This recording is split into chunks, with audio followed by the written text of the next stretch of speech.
Pull up a chair and buckle up. It's the Original Strength BodCast. Hey guys, and welcome to this week's edition of the Original Strength Podcast.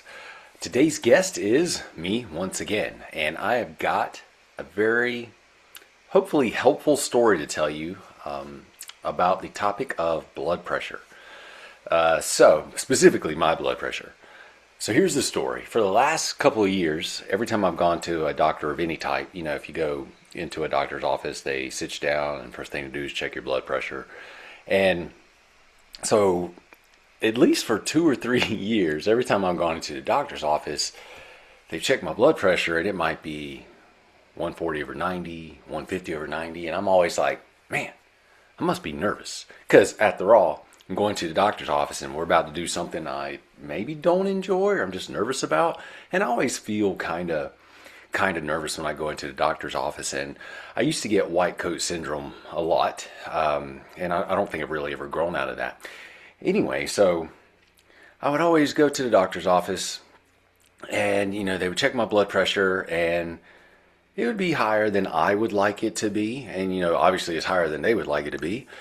And so last month I had a physical, and my annual physical. You should probably do that. I'm over 50, so I like to make sure I'm ahead of the curve and not behind the curve.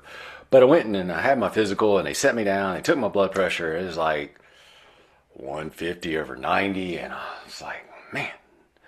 Anyway, the doctor comes in. He's talking to me. He's like, blood pressure's a little high. It's like, yeah, I think I'm just probably nervous. And he goes, well, tell you what, why don't you just keep an eye on it? So I was like, that sounds like a good idea. So I go home and I decide I got to keep an eye on this because every time I go, I know I get nervous, but I don't like the bottom number to be 90. So I went and I had a blood pressure cuff thing and I'm sitting around the house by myself. I put it on and it was like 140 over almost 90. And I was like, well, dang, I'm not at the doctor's office now. That's still higher than I would like. And so I take it again, still pretty high. And then so I sit there and I do some, I know some stuff, right? I know enough to be dangerous. So I sit there and I do some deep breathing with humming. And my blood pressure drops like by 20 points on both. And it was great. It was normal. But I did the humming thing and the breathing thing. And so I knew that my blood pressure was responsive, and so it was elastic because it could change like that fast. But I also knew that for some reason it likes to be higher than I would like it to be when I'm not humming and breathing on purpose to try to slow it or lower it down.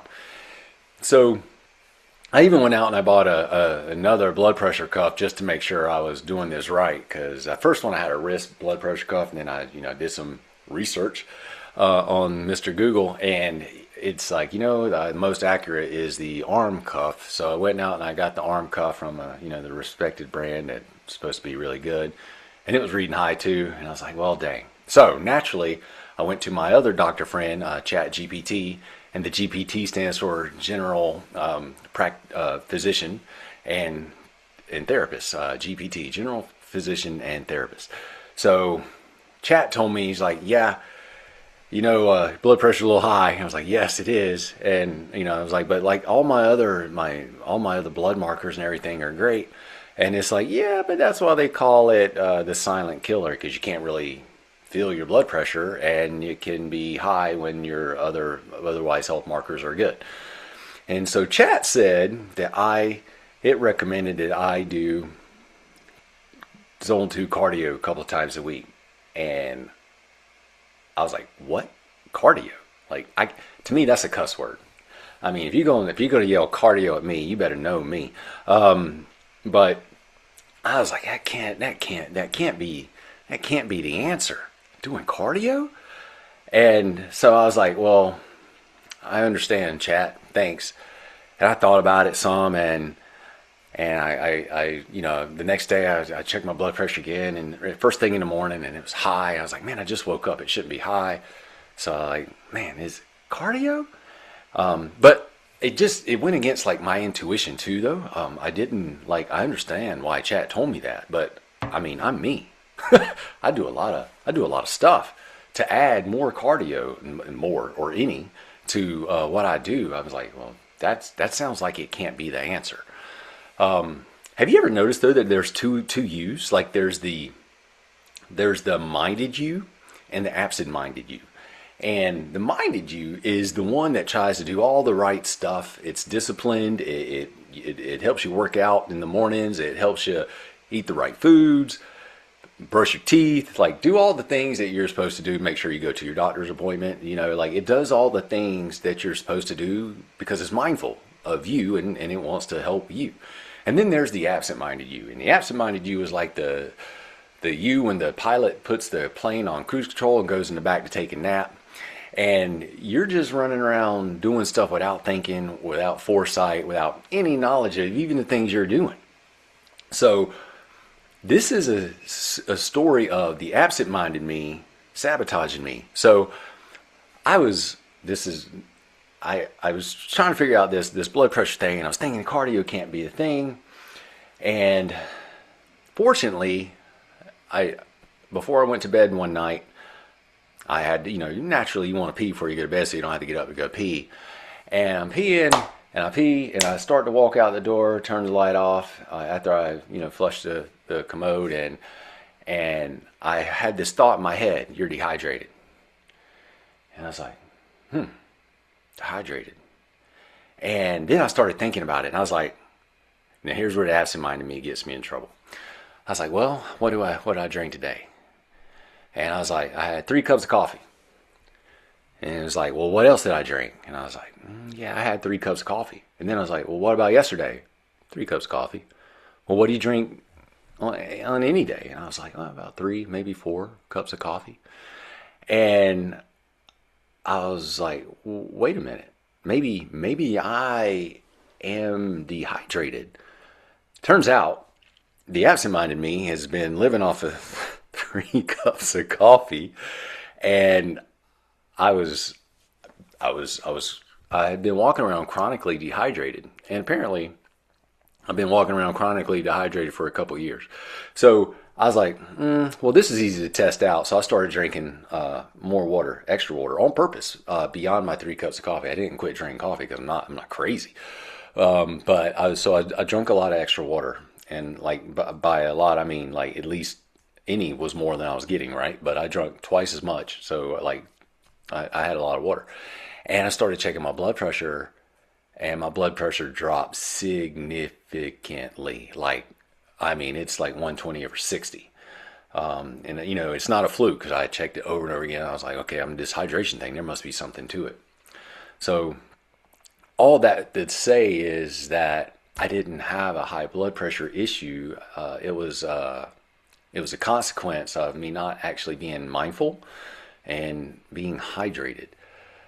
So I don't know if this story helps you or not, but you might be like me where I am my own problem most of the time. And what I mean by that is I get in my own way, and usually when there's something wrong with me, or that I think there's something wrong, or there's actually, like, say my blood pressure was up, it's usually something I'm doing, or don't know that I'm doing. In this case, I was being dehydrated and not knowing I just wasn't being smart. And so all that to say is cause and effect. If there's something going on in your body that you don't like, or that you don't think is right, it very well could just be something you're doing. And most of the time it is, right? Like, we actually have the bodies that we earn or that we build through habits. And that was a great example for me, is that I had high blood pressure not because I wasn't, I mean, you could argue I wasn't being healthy because I wasn't drinking, but it was a simple fix. Water. Drink more water. And that has lowered my blood pressure tremendously, like to great, like what you would call good ranges again. So all that to say, again, if there's something going on in your body that you don't think is right, just be mindful and start thinking about the things you do absent-mindedly. And or if you have high blood pressure, maybe you need to drink more water. I mean, I'm N of 1 here. I know, and it doesn't necessarily apply to anybody else. But is worth investigating. Do you need to drink more water? And is that why your blood pressure is high? I don't know. It's a question. Anyway, I don't know if this story was helpful for you or not. It's a true story. And it's really neat to me though that like, things you take for granted or things you do you wouldn't think would possibly be the answer, especially like for me, like I pull a lot of levers and I'm pretty mindful about all the levers I pull. And I totally dismissed the value of water. And not on purpose. Now I will totally like, if you yell cardio at me, I'm going to dismiss that. Chat tried to convince me and there was just, my gut though said that's not the answer. Also, if something's violating your intuition, you should probably investigate that too. But anyway, again, hope this story helps. We all do things that have consequences, good or bad. Mine is I've learned to stay hydrated, and I've also done some extra research. Staying hydrated, being chronically hydrated, can indeed raise your blood pressure. It can also raise your blood sugar level. So listen to me. If you have high blood sugar or you have high blood pressure or you have both, a simple thing you can do just for funsies is to start hydrating yourself. And then being your own, like take some research and stock of yourself. Like we live in a wonderful time where we can check things out on, we can look underneath the hood ourselves without having to set a doctor's appointment up. You can go get a blood pressure cuff. You can buy blood sugar reading kits. You can do so many different things. You can send off your blood work or sign up for any blood test now and get it done on your own if you want to know something. And it's so easy now to experiment and say, well, did this have an effect? Does drinking water lower my blood pressure? Does drinking water lower my blood sugar? Does eating carbohydrates cause me to have blood sugar issues? Like it's so easy to check now. Anyway, all right, that's it. That's all I got today. Don't be like me. Stay hydrated. Water's good for you. It's very good for you. Yeah, definitely good for you. All right, guys, that's it for this week. I'm Tim with Original Strength, and we'll see you next time. Thanks for listening. Now get outside and play.